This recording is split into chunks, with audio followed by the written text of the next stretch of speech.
What's the difference between the two kinds of cane skills that people with visual impairments use while they're traveling around? Constant contact and two-point touch.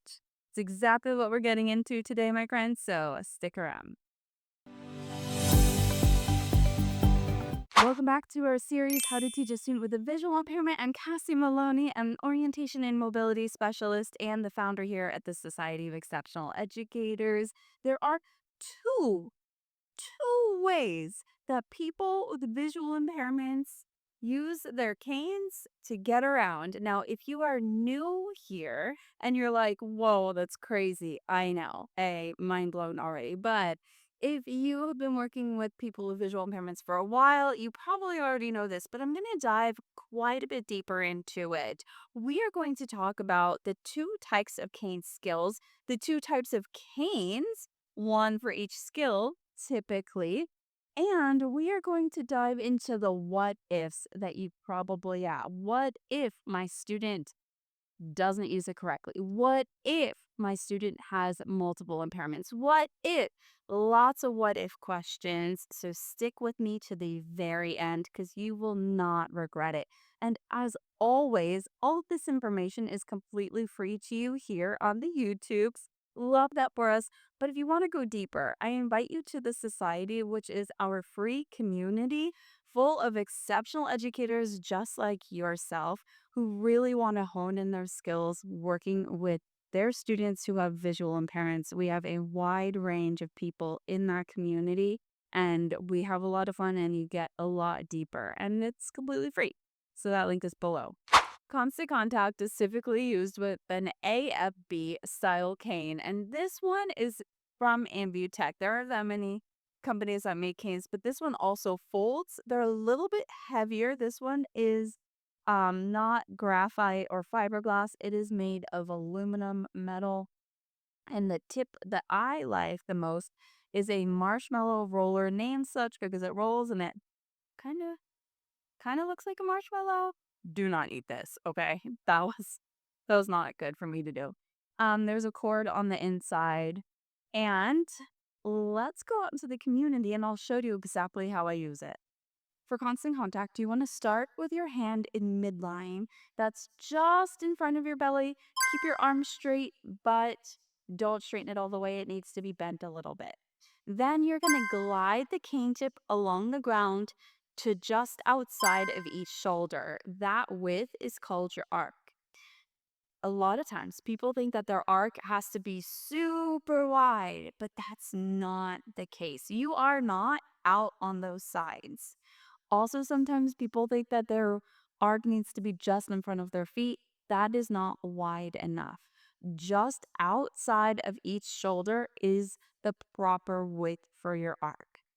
Another thing that people tend to get wrong is that they move their cane, but they don't realize that they're not covering their whole body, and they only move their cane from midline to the side of their dominant hand that's using the cane, typically the right side. What you want to make sure of is that your cane is moving left and right in front of your entire body, just outside of your shoulder width. When your student is using constant contact, you want to make sure that the cane tip is hitting the ground about 1.5, maybe at the most 2 steps in front of them. So it's finding things 2 steps in front of where they would be stepping. So that way I have enough time to make a decision. I can go around the obstacle or I can check it out. Okay, that is constant contact. It's typically used by our younger students, our learners who are just learning how to use a cane and they're in an environment where the practitioner or the teacher is teaching using constant contact.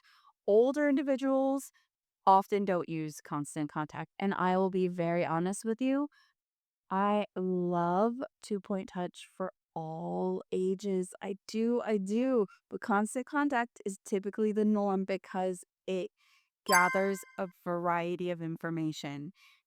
Let's go back out to the community and I'll show you exactly what I mean by this.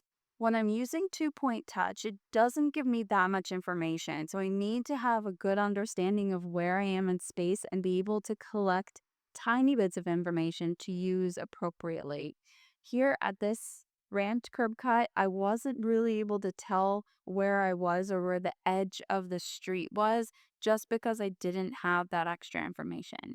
But when I used constant contact, the cane gave me so much information that I was instantly able to tell the difference between the ramped curb cut and the street. So I knew exactly where to stop. Okay, let's move on to 2-point touch. Now, 2-point touch is often but not always used with an NFB style cane. It's the National Federation for the Blind. They're the ones who produce these canes. They will even give you one for free. I know they're so generous. And they have a metal tip, and typically they don't bend. Actually, I don't recommend any of the bending or telescoping ones. I've tried over the years and I just never had good luck with them. So I just stick with the long one. The trick about the long one is that it's harder to fit in places. So that's the tricky part. Let's go on to the community and I'll show you exactly how I use an NFB style cane. For 2-point touch, your hand is going to be in midline again, and then you're going to tap the tip of the cane just outside of each shoulder as you walk forward. The proper way to do each of these skills is to be in step, which means you're going to move your cane to the left while you step with the right and then vice versa. This will allow a contralateral movement to give you the highest level of protection. The most important thing to know when you're using cane skills is that the amount that you use a cane correctly is going to directly correlate with the level of safety. Oftentimes, we go into using canes and thinking, oh, wow, the cane is going to solve all problems and I'm going to be 100% safe at all times, even if I only have 20% accuracy when I'm using it. But that isn't the case. And studies have actually shown that if you're using the cane at 20% accuracy, you have about 20% safety. But the more you use it, the better you get. It's just about getting those reps in. Now, one thing you'll notice about this is that it's quite a bit taller. And that's because you're going to be moving a lot faster if you don't have to gather and interpret all of the information. It is made of fiberglass and it is so much lighter that your hand is just going to boop, boop, boop, boop, pick it up and go. And so you're going to be moving at a faster pace. And therefore, you need a little bit more warning time before you run into something, okay? That's really, truly what it is. We don't want anybody running into anything. Now, the thing that typically happens is that teachers kind of say, I don't need this information. Why do I need this? Because I'm not the O&M specialist, and granted, that's correct. You aren't the O&M specialist. However, the O&M specialist is only with their learners 1% of the time, maybe 2% of their waking lives, if they see that student a lot or if they're in a residential environment where they're like going to vocational orientation and mobility program and they're going there every day for a certain amount of time. Typically, the O&M specialist can only teach. Everything else needs to be reinforced by everybody else because the other people in that student or learner's lives are with them so much more of their waking life. And so the only way to generalize their skills is by other people supporting it. So if you're still watching this, congratulations. Like, you are top tier. You have to know that, like, I appreciate you, I value you and your dedication so much, because what you're doing for your students is going to last them a lifetime. So often teachers will just overlook all this information and they'll say, no, I don't need it. But honestly, you do. You need every little bit of it.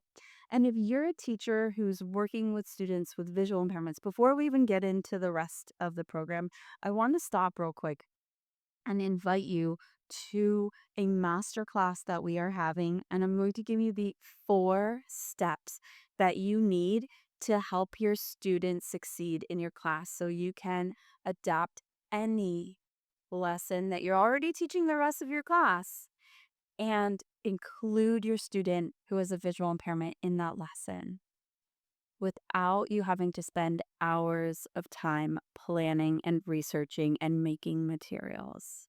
I've been in this field for a very, very, very long time, and I've seen how students who have teachers who understand the why and the what, how much more they succeed, and how much less burned out those teachers get because there isn't like that back and forth between you and the TBI. You don't have to wait a really, really long time for all the materials to get made.